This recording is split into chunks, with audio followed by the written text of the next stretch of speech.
അടുത്ത ദിവസം ഞാൻ മരിക്കുമെന്ന് കരുതുക.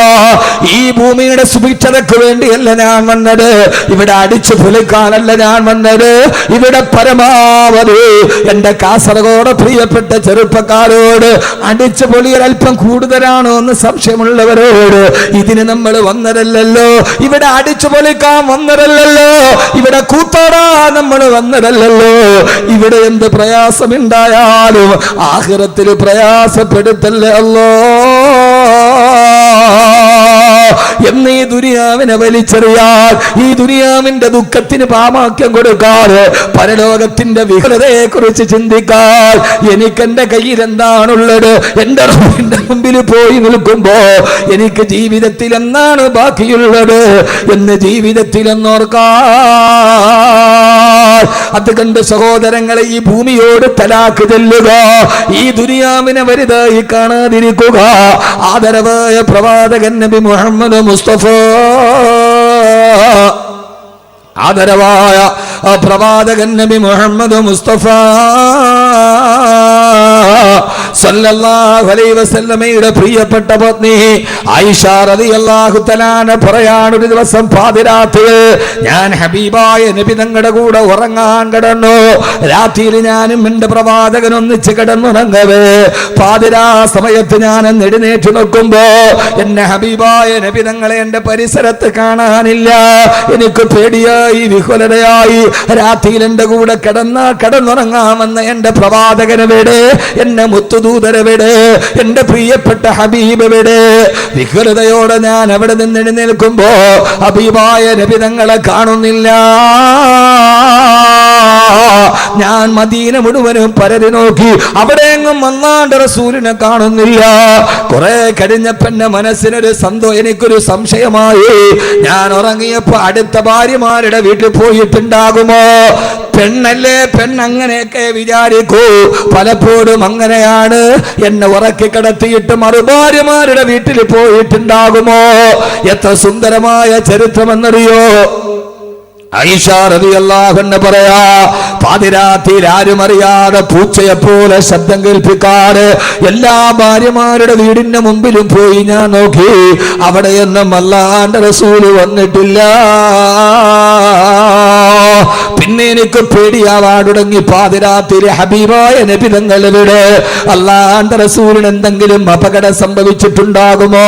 പരിഭ്രാന്തിയോടെ ഞാൻ അവിടേക്ക് നോക്കുമ്പോ പെട്ടെന്ന് പാതിരാ സമയത്ത് കൊച്ചു കുഞ്ഞുങ്ങൾ പൊട്ടിക്കരയുന്നത് പോലെ, ശൈശവദിശയിലുള്ള കൊച്ചു കുഞ്ഞുങ്ങൾ പൊട്ടിക്കരയുന്നത് പോലെ ഒരു കരച്ചിൽ കേട്ടു.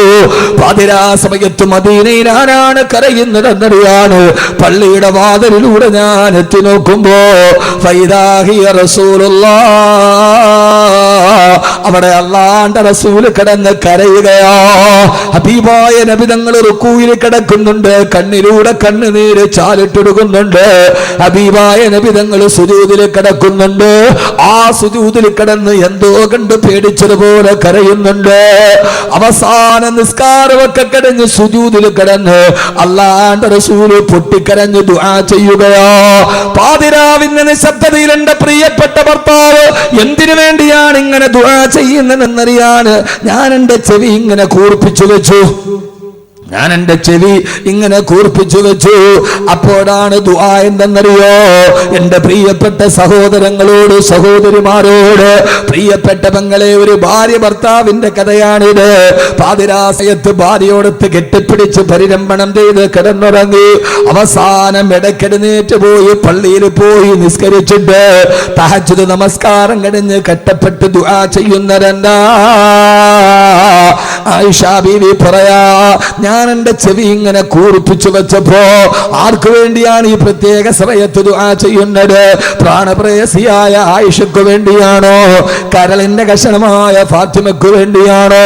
സഹോദരങ്ങളെ, പാതിരാവിന്റെ നിശബ്ദതയിൽ എഴുന്നേറ്റ് പോയി പള്ളിക്കുള്ളിലിരുന്ന് പൊട്ടിക്കരഞ്ഞിട്ട് ഹബീബായ നബി തങ്ങൾ ദുആ ചെയ്തതെന്തെന്നറിയോ? എന്റെ ഫാത്തിമയെ കാക്കണമെന്നല്ല, എന്റെ ആയിഷയെ കാക്കണമെന്നല്ല. അല്ലാഹുമ്മ അഹ്യിനി മിസ്കീനാ വഅമിത്നി മിസ്കീനാ. അല്ലാഹുമ്മ അഹീനി മിസ്കീന, പടച്ചവനെ മുഹമ്മദിനെ നീ ദരിദ്രനാക്കി ജീവിപ്പിക്കണേ അല്ലാ. ഇതുപോലൊരു ദുആ ഒരിക്കലും കേട്ടിട്ടില്ല. അല്ലാഹുവേ മുഹമ്മദിനെ നീ ദരിദ്രനാക്കി ജീവിപ്പിക്കണേ അല്ലാ. ഇത് പറയുമ്പോ ആയിഷ ബീവി പറയാ, ഞാൻ ഞെട്ടിത്തെരിച്ചു പോയി. ഇനി എന്ത് ദാരിദ്ര്യമാണ് അനുഭവിക്കാനുള്ളത്?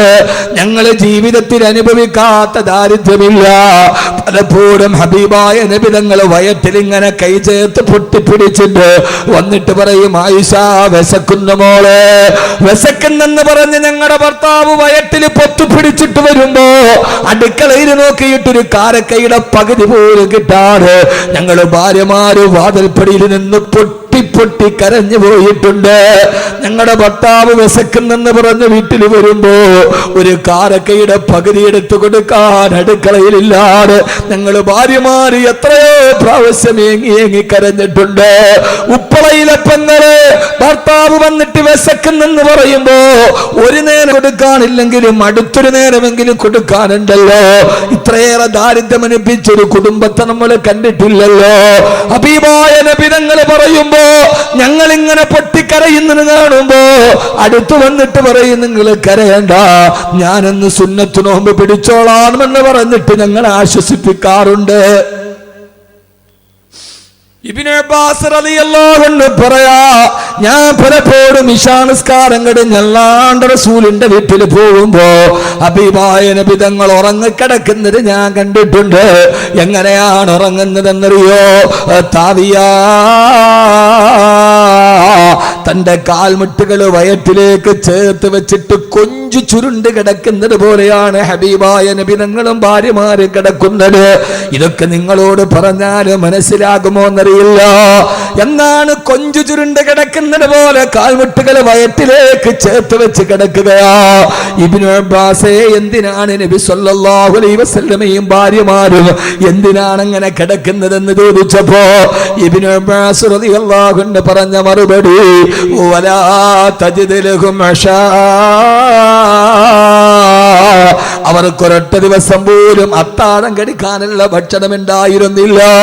പാതിരാ സമയത്ത് ഉറങ്ങുന്ന നേരത്ത് ഭക്ഷണം കഴിക്കാനില്ലാതെ വയറൊട്ടി കിടക്കുമ്പോ ഉറക്കം വരാതെ കാൽമുട്ടുകൾ പള്ളയിലേക്ക് ചുരുട്ടി കേട്ടി വെച്ചിട്ട് കിടന്നുറങ്ങുന്ന ഹബീബായ നബി തങ്ങളെയും ഭാര്യമാരെയും ഞാൻ കണ്ടിട്ടുണ്ട്.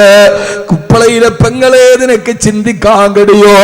നമ്മുടെ ജീവിതത്തിൽ ഇങ്ങനെ ഒരു അവസ്ഥ നമ്മൾ കണ്ടിട്ടുണ്ടോ? ഇങ്ങനെ കിടന്ന് രാത്രിയിൽ കഴിക്കാൻ ഭക്ഷണമില്ലാതെ കാൽമുട്ടുകൾ വയറ്റിലേക്ക് ചേർത്ത് വെച്ച് ഭാര്യമാരുടെ കൂടെ കിടന്ന പ്രവാചകനാണ് സുജൂദിൽ കിടന്ന് ദുആ ചെയ്യുന്നത്. അല്ലാഹുമ്മ അഹ്യിനി മിസ്കീനാ വഅമിത്നി മിസ്കീനാ. പടച്ചവനെ, നീ എന്നെ ദരിദ്രനാക്കണേ അല്ലാ. ആയിഷ ബീവി പറയാണ്, ഇനി എന്ത് ദാരിദ്ര്യമാണ് ഞങ്ങൾ അനുഭവിക്കാറുള്ളത്? ഞങ്ങളും ദാരിദ്ര്യത്തിലാണ്. എന്റെ പ്രിയപ്പെട്ട സഹോദരങ്ങളെ, എന്താണ് കാരണമെന്നറിയോ? ഈ ജീവിതത്തെ ഒരു ജീവിതമായി ഖുർആൻ പരിഗണിച്ചിട്ടില്ല. ഇവിടെ എത്ര കഷ്ടപ്പെട്ടാലും അല്ലാഹുവിന്റെ പരലോകത്തെത്തുമ്പോ ചെറുപ്പക്കാരെ നമുക്ക് തല ഉയർത്തി നിൽക്കണ്ടേ. അതുകൊണ്ട് കള്ളിനോട് വിട, കഞ്ചാവിനോട് വിട, സിനിമയോട് വിട, ആവാസങ്ങളോട് വിട, ഈ കാണുന്ന ദീനിന് നിരക്കാത്ത ആവാസങ്ങളോട് വിട. ഇനി നമ്മൾ പുതിയ ചിന്തയിലേക്ക് നടന്നു പോവുക. ഈ ദുനിയാവ് സുഖിക്കാനുള്ളതല്ല, ഇത് ആസ്വദിക്കാനുള്ളതല്ല. പെങ്ങളെ, നിങ്ങൾ ജീവിതത്തിൽ ആഡംബരത്തെ കൊതിക്കുന്നുവോ? നിങ്ങൾ ഇവിടെ ഹറാമുകളെ കൊതിക്കുന്നുവോ? അല്ലാഹുവിற்கு സമ്പത്ത് കിടക്കുമ്പോ കല്യാണത്തിന്റെ പേരിൽ കോടികൾ ആടിത്തിമിറുക്കുന്ന, കല്യാണത്തിന്റെ തലേ ദിവസം ഗാനമേള നടത്തുന്ന, മഞ്ഞ കല്യാണം എന്ന പേരിൽ ആഭാസത്തെ വാരി വിടത്തുന്ന ഉമ്മായും ഉപ്പായും പ്രായപൂർത്തിയായ മകളുമൊക്കെ മഞ്ഞ വസ്ത്രം ധരിച്ചു അല്ലാഹുവിന്റെ ദീനിന്റെ ഔറത്ത് പോലും സൂക്ഷിക്കാതെ വീഡിയോ ടെലികാസ്റ്റിംഗ് നടത്തിയിട്ട് കല്യാണം ആർഭാടമാക്കുന്ന പെങ്ങളെ, കല്യാണം ആർഭാടമാക്കുന്നവരെ മാറണ്ട മോനെ.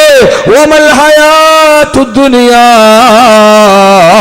ഇല്ലാ മതാഉൽ ഗുറൂർ.